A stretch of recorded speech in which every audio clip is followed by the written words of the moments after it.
थोड़ा सा ओवरव्यू ले लेते हैं।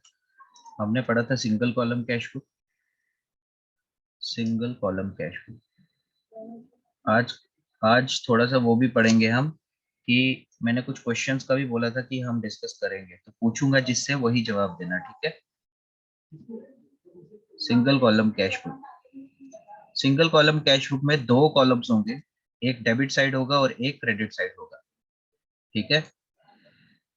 और ये वाला पोर्शन जो डेबिट साइड वाला होगा वो रिसिप्ट होगा, और ये वाला पोर्शन जो क्रेडिट साइड वाला होगा वो पेमेंट, ठीक है। एक मिनट।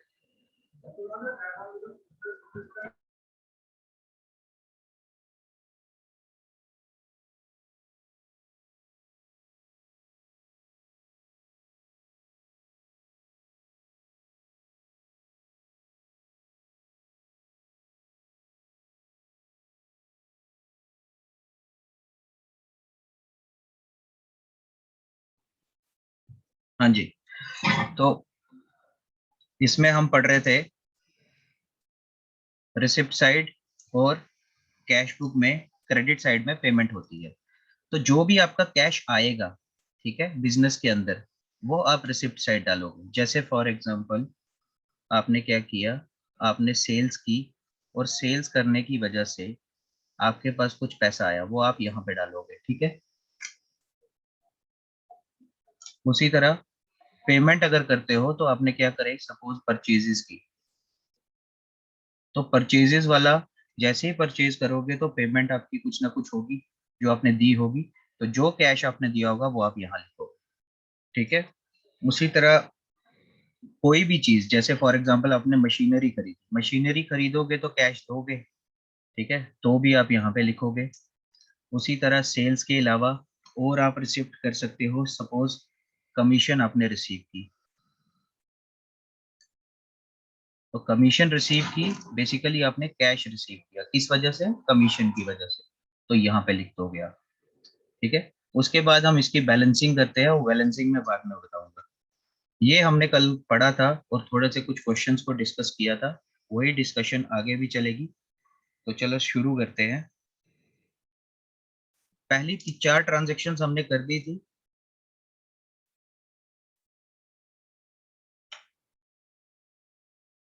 तो इसको हम आगे वाली ट्रांजेक्शन्स को डिस्कस करेंगे, आपकी पहली वाली भी कवर करने की कोशिश करेंगे, ठीक है। ऊपर आपके एक सिंगल कॉलम कैश बुक आपकी बनी हुई है, जो क्वेश्चंस नीचे है उसी के बारे में ऊपर लिखा गया है, ठीक है।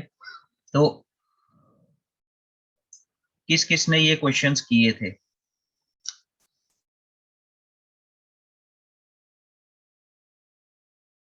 किस किस ने क्वेश्चंस किए, पूछना शुरू करूं? Yes sir. ओके, तो सबसे पहले let me ask Yunus, Yunus आप ऑन हो? इस ट्रांजैक्शन का मुझे, आप इस ट्रांजैक्शन का जर्नल एंट्री बताएं, क्या होगी? 56 की, 6th की। Cash account debit, okay, cash account debit MLTD credit, और MLTD क्रेडिट। और क्यों होगा ये? सर कैश को रिसीव किया ना। कैश को रिसीव किया है, तो मैंने आपको बोला था डेबिट साइड में कैश रिसिप्ट की एंट्री आती है, ठीक है। तो रिसिप्ट आप यहाँ लिखोगे और पेमेंट आप यहाँ डालोगे। तो यहाँ पे सिंपली पेमेंट हुई है, ठीक है, सॉरी रिसिप्ट हुई है, तो कैश अकाउंट आपका क्या हो रहा है, डेबिट हो रहा है, तो आप यहाँ लिखोगे cash account, hold on, cash account आपका डेबिट हो रहा है, और किसकी वजह से हो रहा है, मिस्टर एम की वजह से, ठीक है। और कितने पैसे से हो रहा है, 15,000 रुपीज। तो आप सिंपली रिसीव करोगे उतना पैसा और रीजन प्लॉट कर दोगे कि किसकी वजह से रिसीव किया है आपने, ठीक है। Next transaction Libya. Yes sir. हाँ, आप बताओ सर 6 ट्रांजैक्शन ना, तो सेवन इसमें cash seven seven seven 7 sir cash debit और सेल क्रेडिट कैश डेबिट और सेल क्रेडिट। बिल्कुल सही। मेरे बस वार्निंग ही देता है यहाँ पर किसी। चलो, कैश क्रेडिट कैश और डेबिट अच्छा, कैश डेबिट और सेल्स क्रेडिट, ठीक है क्रेडिट। ठीक है। और ये बता दो क्यों होगा। जो बाकी बच्चे जिनको सर डाउट लगता है वो पूछ लेना। सो उसने जो है वो गुड्स बेची, ओके, तो बेची तो उसके पास कैश आएगा, और जो है राइट। सेल्स है क्रेडिट होगा, क्योंकि सेल्स जो है सेल्स अकाउंट जो है क्रेडिट में जाता है क्यों हमेशा। जाता है? बिकॉज हमेशा स्टॉक में से कमी होती है और स्टॉक हमारा एसेट होता है। एसेट का जब हाँ भी जी, डिलीशन होगा तो वो हमेशा क्रेडिट होगा, तो सेल्स आपका हाँ जी, क्रेडिट हो जाएगा। जिसको क्रेडिट डाउट होगा। लगता है वो माइक ऑन करके पूछ सकता है, ठीक है। नेक्स्ट ट्रांजैक्शन, पूनम आप बताओ, ट्राई करो। Sir, eighth one. Yes, 8th one. Sir, rent debit to rent cash credit. Rent debit. आप लिखो, अगर समझने के लिए लिखोगे रेंट पेड, ठीक है, Paid. तो ये Okay, डेबिट sir. होगा। और दूसरा आपका Cash. क्या हुआ है? कैश। Cash credit. क्यों कैश क्रेडिट क्यों होगा? Sir, क्योंकि असेस्ट है और उसकी डिलीशन हो रही है। ओके, एसेट की रेंट डिलीशन पेड हो, कर दिया। ठीक है, एसेट का डिलीशन हो रहा है इसलिए इसको क्रेडिट कर दिया है। और why this is debit? Rent paid, rent received किया है। रेंट रिसीव किया, रेंट पे किया है। सॉरी, रेंट पे किया है सर। ओके, रेंट पे क्यों डेबिट होगा? क्योंकि सर इनकम इंक्रीज हुई है। इनकम इंक्रीज कैसे होगी? रेंट पे करने से आपकी इनकम कैसे इंक्रीज होगी? आप समझो इस चीज सर को। Expense. Yes, yes it will, expense है ये। Right, it is a expense. Rent paid का मतलब हुआ एक्सपेंस, और एक्सपेंस हमेशा डेबिट होता है। मैंने आपको बताया था expenses and losses are always debited. आप सिंपली एक, एक्सक्यूज मी सर, हाँ जी, सर जो रेंट पेड आप एक्सपेंस या इसको आप लॉसेस कह रहे हो कि डेबिट करते हैं, इसको हम लाइबिलिटी के हिसाब से नहीं करते कि लाइबिलिटी थी रेंट देना, तो लाइबिलिटी की डिलीशन हो रही है because we already paid that liability, तो वो ओके। डेबिट होगा। इसमें मैं आपको एक एक्सप्लेनेशन दूंगा छोटी सी कि क्यों हम इसको एक्सपेंस बोलते हैं और क्यों इसको लाइबिलिटी के तरीके से नहीं सॉल्व करते हैं, ठीक है। इसको ध्यान से देखना, आपको 3 अलग अलग में इसी ट्रांजैक्शन को चेंज करके दिखाऊंगा। रेंट पेड, एक आएगा रेंट पेड इन एडवांस, या फिर रेंट आउटस्टैंडिंग, ठीक है। Rent paid in advance, suppose अगले साल का आपने रेंट इस महीने पे कर दिया, तो ये सिंपली आपका क्या हो जाएगा? एसेट बन जाएगा उस ईयर के लिए जिस ईयर में आपने पेमेंट पहले ही कर दी थी। जैसे फॉर एग्जांपल 2014 में आपने क्या किया, 2015 का रेंट पे कर दिया, लेकिन जब 2015 में आए तो देखा आपने कि इस महीने इस साल का रेंट आपने दिया हुआ है, तो ऑटोमेटिकली वो रेंट आपके लिए जो पिछले जो इस साल का था वो आपका क्या हो जाएगा? एसेट हो जाएगा, ठीक है।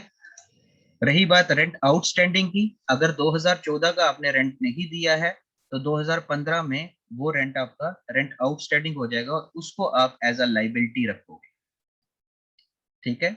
तो हमेशा याद रखना कि रेंट पेड का मतलब वो एक्सपेंस, वो खर्चा जो आपने उसी साल में किया है जिस साल में वो चीज एग्जिस्टेंस में आई। जैसे फॉर एग्जांपल आपने 2015 में रेंट देना था और रेंट दे दिया, तो ये आपका सिंपली एक खर्चा हो जाएगा। It will not be created as liability. Any problem? No sir. Is it clear? तो क्वेश्चन को बड़े ध्यान से समझना है। अगर यहाँ पे लिखा होता पेड आउटस्टैंडिंग, अगर लिखा होता आउटस्टैंडिंग रेंट ₹5,000, पेड भी नहीं लिखा होता, आउटस्टैंडिंग रेंट ₹5,000, तो सिंपली आप क्या करते, एक अकाउंट खोलते रेंट आउटस्टैंडिंग का और दूसरा अकाउंट खोलते किसका? चलो इसको मैं बाद में बताऊंगा आपको, ठीक है। ये हम पढ़ेंगे जब हम करेंगे फाइनल अकाउंट्स, वहां पे आपको इसकी ट्रांजैक्शन में अच्छे से समझाऊंगा। ठीक है, अभी जरूरत नहीं है, इसलिए अभी इसको यहीं रखो। वैसे इसमें रेंट आउटस्टैंडिंग और रेंट पेड का 2 अकाउंट खुलते हैं। ठीक है, एक बता देता हूँ आपको, ये हम आगे पढ़ेंगे। ठीक है, अभी जरूरत नहीं है इन चीज को, ये कॉम्प्लिकेट कर देगा चीजें फिलहाल। लेकिन ये चीज समझो कि जो लिखा हुआ है रेंट पेड लिखा है तो वो एक्सपेंस होगा, रेंट पेड इन एडवांस लिखा है तो वो एसेट होगा, रेंट आउटस्टैंडिंग लिखा होगा तो वो लाइबिलिटी। ठीक है, तो क्वेश्चन में जो चीज तो तीनों आएगी, केस में से वो डेबिट तो हो रहा है, तीनों केस में। डेबिट होगा ना वो। हाँ, लेकिन इसका मतलब ये नहीं है, मैंने आपको एक चीज बोली थी कि डेबिट और क्रेडिट का खुद में कुछ मीनिंग नहीं होता, सर बेशक हो सकता है। अगर हाँ सर अगर जी, आउटस्टैंडिंग हो तो फिर हमारी कैश जो है वो डेबिट होती है सर, क्या क्योंकि हमारे पास एसेट तो पड़ा रहता है ना।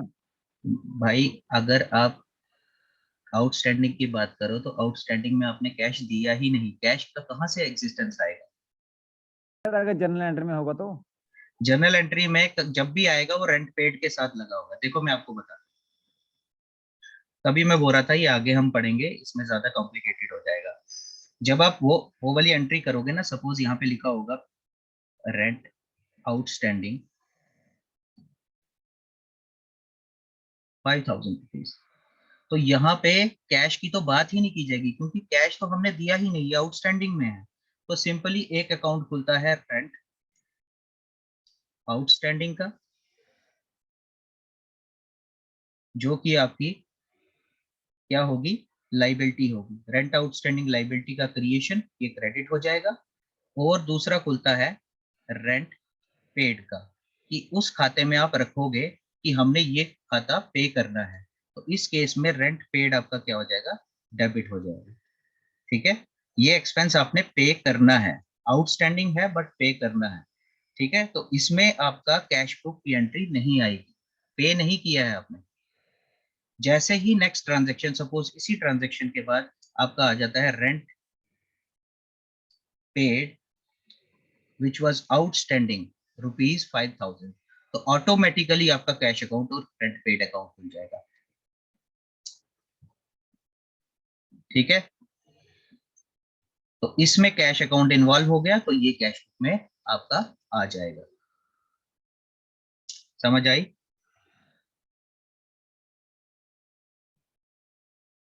Yes sir. Riyaz Malik, sir यहाँ पे नहीं आएगा क्योंकि यहाँ पे तो इन्वॉल्वमेंट हुआ ही नहीं, यहाँ पे सिंपली बोल रहा है कि रेंट आउटस्टैंडिंग है, आपने पे नहीं किया। पे आपने नेक्स्ट ट्रांजेक्शन में किया कि rent paid rent paid which was outstanding ₹5,000। जैसे ही पे कर दिया दैट मींस कैश अकाउंट का इन्वॉल्वमेंट हुआ, और कैश अकाउंट का इन्वॉल्वमेंट हुआ तो आप ऑटोमेटिकली उसको कैश में डाल दोगे। सर जो एडवांस में होगा सर उसमें तो कैश इन्वॉल्व होगा sir. Rent paid in advance, देखो हाँ उसमें भी कैश इन्वॉल्व नहीं होगा। चलो आपको वो भी एक्सप्लेन कर देता हूँ, अभी मैं बोल रहा था कि आगे बढ़ेंगे इसको। चलो कोई बात नहीं, इसको हम पढ़ लेते हैं अच्छे से। इस चीज का समझना, रेंट पेड इन एडवांस कौन से साल का पे किया, 2015 का। कब किया, 2014 में। हम अकाउंट कौन से साल का मेंटेन कर रहे हैं, 2015 का। तो 2015 में तो आपने कैश दिया ही नहीं, वो कैश तो आपने 2014 में दे दिया। आप समझ रहे हो? तो 2015 में आपका कैश इन्वॉल्व हुआ ही नहीं, वो ऑटोमेटिकली आपका रेंट इन एडवांस जो आपने पे किया था, ये एसेट का क्रिएशन हो गया और ये डेबिट हो जाएगा। और रेंट पेड ये आपका क्रेडिट हो जाएगा। इसको हम फाइनल अकाउंट्स में बहुत अच्छे से पढ़ेंगे। देखो ऑटोमेटिकली यहाँ पे 2015 में फिर से कैश इन्वॉल्व नहीं है। समझ आई? सर अगर 2014 का हो लें तो फिर 2014 की बात करोगे तो 2014 में वो रेंट का ऑटोमेटिकली आपने पे किया होगा तो कैश इन्वॉल्व होगा ही होगा। लेकिन अब हम बात कर रहे हैं 2015 की, जिधर हम जिसका बिजनेस 2015 का हम मेंटेन कर रहे हैं। देखो आपको आपको जब अकाउंटिंग प्रिंसिपल्स में पढ़ाऊंगा तो वहां पे एक अकाउंटिंग प्रिंसिपल है जिसमें वो बोलता है कि the account should be maintained for a time period of, जिसको बोलते हैं अकाउंटिंग पीरियड। ठीक है, आप 4 साल का अकाउंट एक साथ मेंटेन नहीं करते, आप एक अकाउंटिंग पीरियड का अकाउंट मेंटेन करते हो। तो इस टाइम पे अकाउंटिंग पीरियड 2015 है, तो 2015 का अकाउंटिंग पीरियड में जब रिकॉर्ड मेंटेन करोगे तो यहाँ पे रेंट इस साल का दे चुके हैं पिछले साल में, ठीक है, तो यहाँ पे कैश का इन्वॉल्वमेंट नहीं होगा, ठीक है। Okay sir. तो हमेशा याद रखना, जब आपने पेमेंट करी तो ही आपका रेंट इन्वॉल्व होगा। जैसे आपने रेंट पे किया इस वाले ट्रांजेक्शन में, आपने क्या किया, रेंट पे किया, रेंट पेड कहां से किया,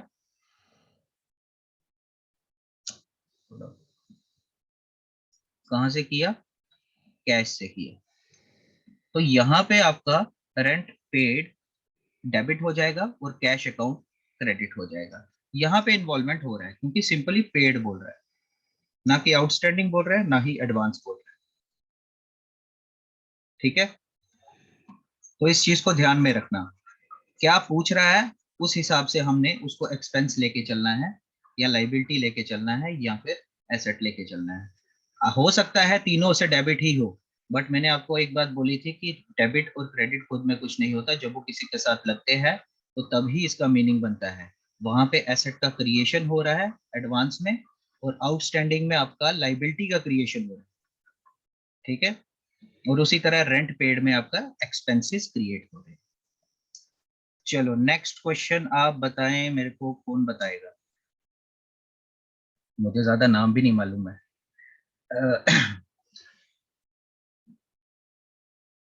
ओके,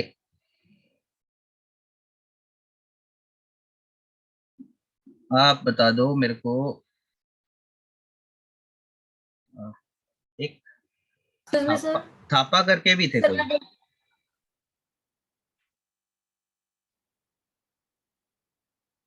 राहुल थापा, वो क्लास में नहीं है आज। चलो श्रुति आप बताओ।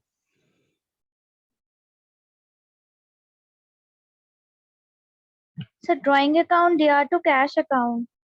Okay, drawing account DR to cash account. चलो ड्राइंग अकाउंट लिख देता हूं मैं, debit to cash account. And why drawing account?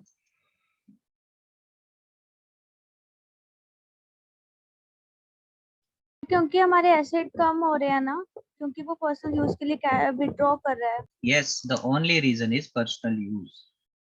Asset कम की बात नहीं, बात है पर्सनल यूज की। जब भी हम पैसा बिजनेस में से निकालते हैं फॉर पर्सनल यूज, तो वो आपका हमेशा ड्राइंग होता है। जर्नल में हमने ये चीज डिस्कस की है, ठीक है।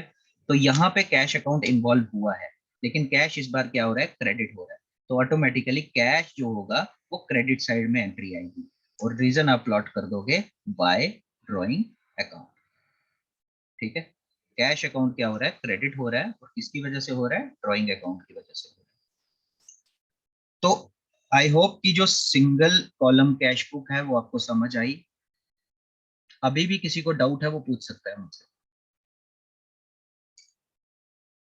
सर बाय कंप्यूटर, बाय, ये सर बाय में कंफ्यूजन है मुझे, मेरा बैकग्राउंड नहीं है सर ये सब्जेक्ट। देखो आप एक चीज समझो, मैंने आपको क्लास में पिछली क्लासेस में बताया था कि जब हम बात करते हैं, इसी को ड्राइंग्स अकाउंट को लेके चलते हैं, drawings account DR to cash account. जब टू लग जाए तो ये अंडरस्टूड होता है कि ये क्रेडिट एंट्री, ठीक है। टू का मतलब होता है क्रेडिट एंट्री। और इसको उल्टा तरीके से भी पढ़ते हैं हम कि कैश अकाउंट क्या हो रहा है।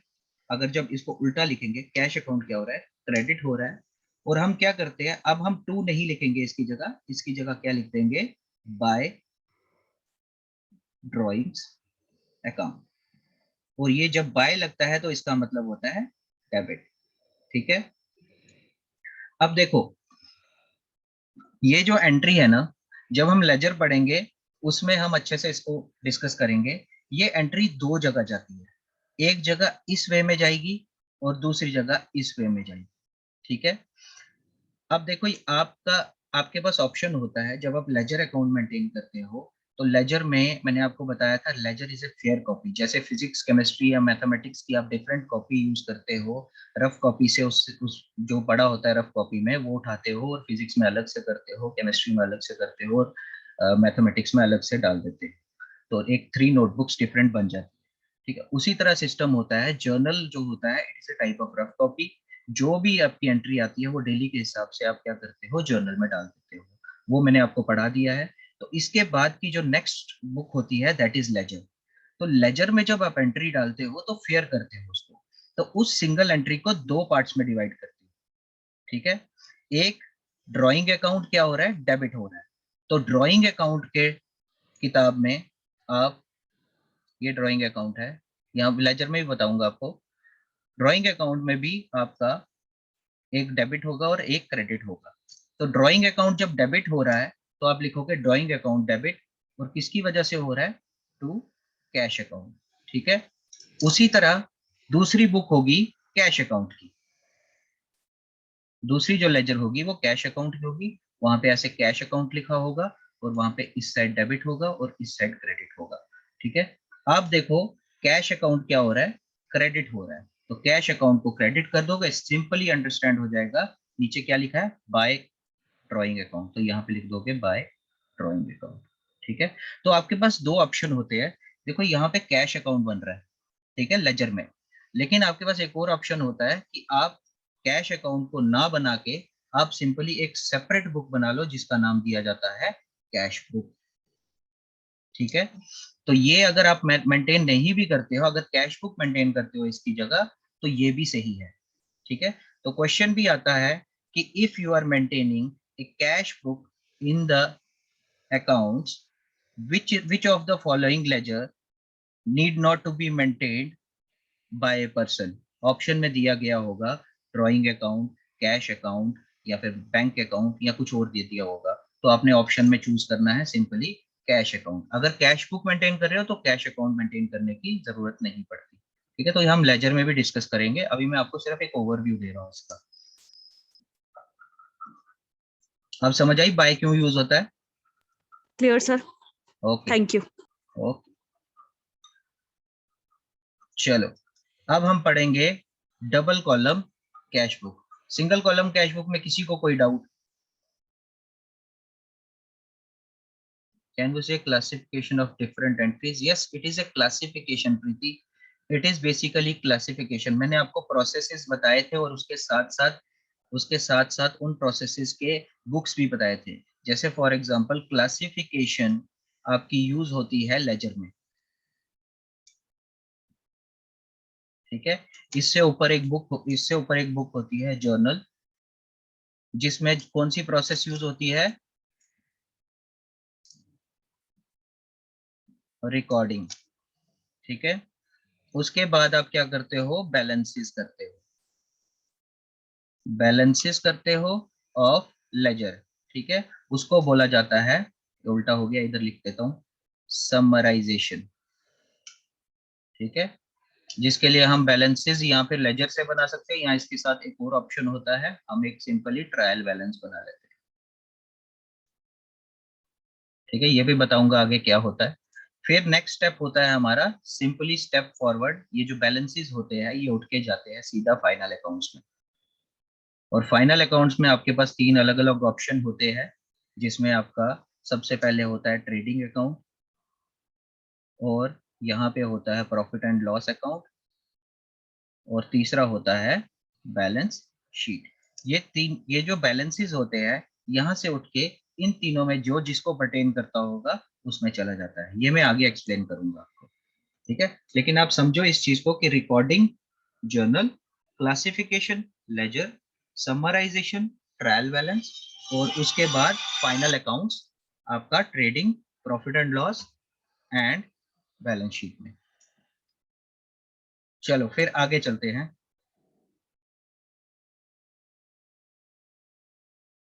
रियाज मलिक, क्या नो?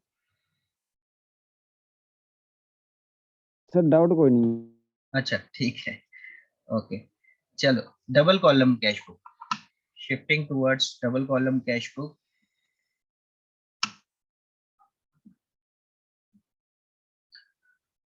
हाँ जी,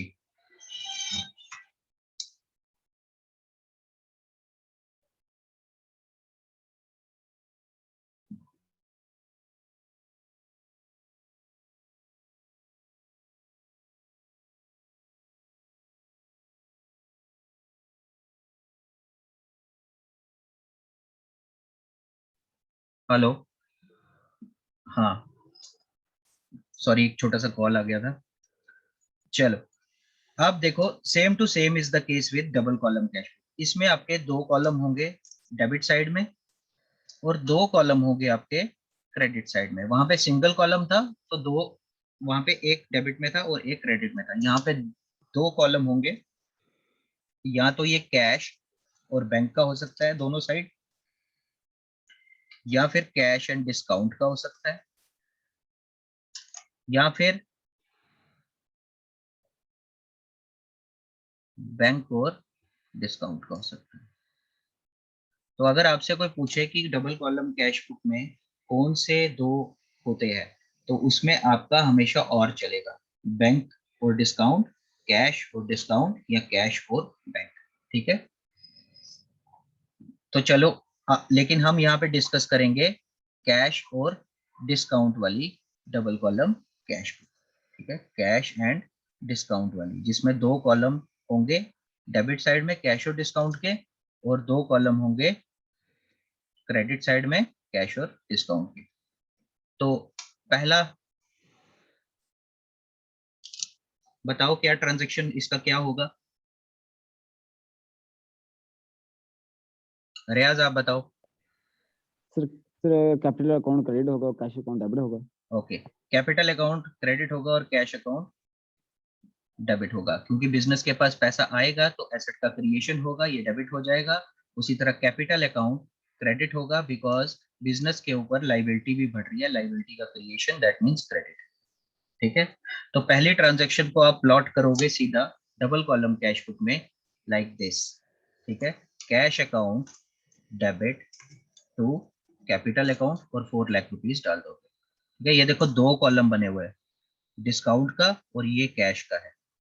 ठीक है, डिस्काउंट का और ये कैश का है। तो चलो नेक्स्ट ट्रांजैक्शन, कौन बताएगा नेक्स्ट ट्रांजैक्शन? सर जी रिगार्ड नहीं थी सर कैश बुक में।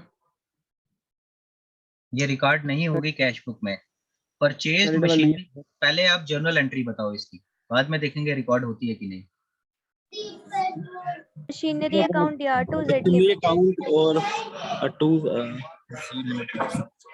मशीनरी अकाउंट डेबिट डेबिट होगा Z limited credit. To Z limited Z limited credit. Credit. तो यहाँ पे कैश अकाउंट इन्वॉल्व नहीं हुआ। ठीक है, तो ये जब कैश अकाउंट नहीं इन्वॉल्व हुआ तो ये एंट्री यहाँ पे नहीं आएगी। ठीक है, ये एंट्री आपकी कहाँ जाएगी? ये एंट्री आपकी जाएगी लेजर में, जहां पे एक अकाउंट होगा मशीनरी का और दूसरा अकाउंट होगा जेड लिमिटेड का। तो एक बार मशीनरी अकाउंट में डेबिट करोगे, दूसरी बार जेड लिमिटेड में क्रेडिट करोगे। ठीक है, और दोनों टाइम में अगर जेड लिमिटेड क्रेडिट हो रहा है तो रीजन दोगे बाय मशीनरी अकाउंट। उल्टा, अगर मशीनरी अकाउंट डेबिट हो रहा है तो रीजन दोगे टू जेड लिमिटेड। तो ये एंट्री आपकी, बहुत अच्छी बात है कि आपका बहुत अच्छा रिस्पॉन्स है, ये एंट्री आपकी नहीं आएगी। अपना प्लीज वो स्टाइलस बंद कर दें।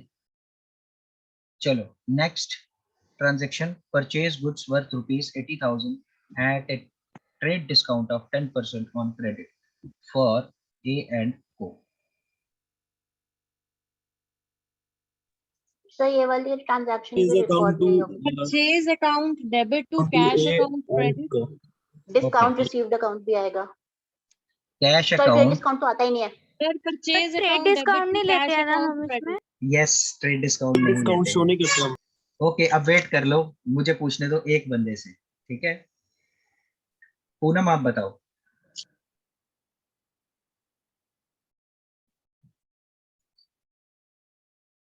Purchase account debit, Poonam. Yes sir. हाँ आप बताओ क्या होगा इसकी ट्रांजैक्शन।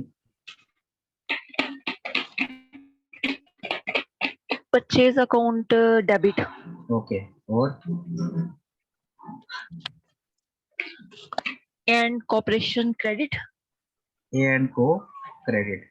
क्यों? बिकॉज एसेट का जब भी क्रिएशन होगा वो डेबिट होता है, परचेजेस अकाउंट स्टॉक का क्रिएशन होगा वो आपका डेबिट हो जाएगा। ठीक है,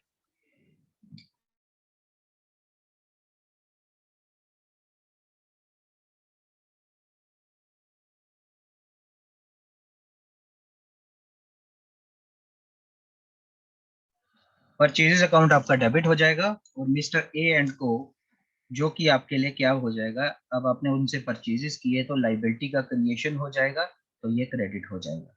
ठीक है, बट प्रॉब्लम क्या है कि यहाँ पे ट्रेड डिस्काउंट है, तो जो अमाउंट होगा that will be after decreasing the amount by 10%, जो बचेगा वही आप बुक्स ऑफ अकाउंट्स में लिखोगे।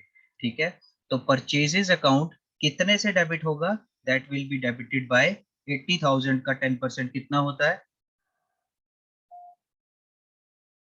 8,000 8,000 माइनस करोगे। 8,000 ठीक है, 72 तो 72,000 डेबिट होगा और 72,000 ही क्रेडिट होगा।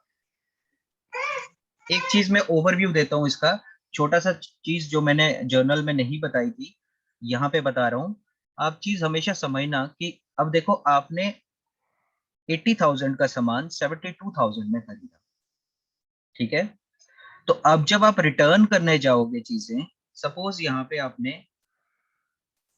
10 आर्टिकल्स खरीदे, इसको 8 कर देते हैं ताकि बराबर हो जाए। 8 आर्टिकल्स खरीदे, 10,000 के आर्टिकल्स थे जिनका लिस्ट प्राइस था, एलएसपी था 10,000 का।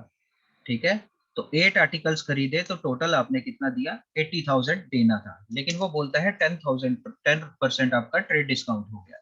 तो अब जो आर्टिकल आपने खरीदा है वो कितने का खरीदा है, 8,000, 9 8 72, 9,000 का एक आर्टिकल खरीदा है। ठीक है, तो अब जब कल को आप इस आर्टिकल्स में से, सपोज आपके पास 8 आर्टिकल्स आ गए, इसमें से आप क्या करते हो, 2 आर्टिकल्स रिटर्न कर देते हो। ठीक है, जिनकी लिस्ट प्राइस थी बेसिकली कितनी, 10,000 रुपीज। तो अब जैसे ही वो 2 आर्टिकल्स आप रिटर्न करोगे तो उसको ये नहीं बोलोगे कि 10,000 वापस कर। ठीक है, क्योंकि आपने तो वो चीज सिर्फ 9,000 में खरीदी थी, सॉरी एक बता 9,000 में खरीदी थी। तो एक्चुअली में आपको क्या करना पड़ेगा, सपोज अगर वो बोलता है कि 10,000 का लिस्ट प्राइस है, इस पे 2 आर्टिकल्स वर रिटर्न, तो आपको यहां से भी 10% माइनस करना पड़ेगा। ठीक है, if you are returning the purchase, तो 10% माइनस करके दैट मीन्स 9,000 का एक आर्टिकल, टू आर्टिकल्स 18,000 के, दैट मीन्स आपने कितने का आर्टिकल रिटर्न किया, 18,000 का। समझ आई आपको बात?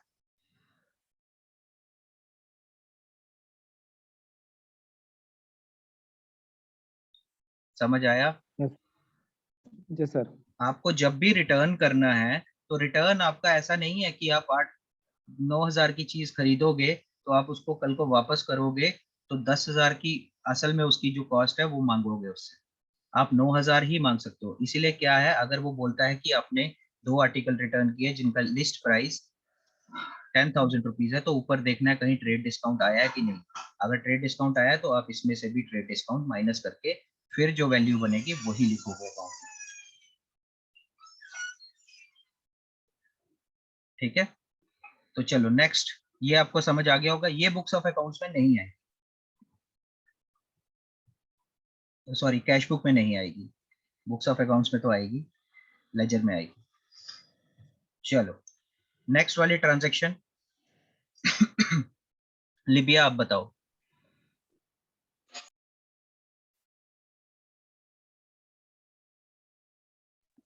सर पेड कैश ₹70,000 वाली, यस, सर जो एन कॉर्पोरेशन है वो डेबिट आएगा और ओके। कैश क्रेडिट आएगा। ए एंड कॉर्पोरेशन क्या आएगा, डेबिट, ओके, ए एंड को विल बी डेबिटेड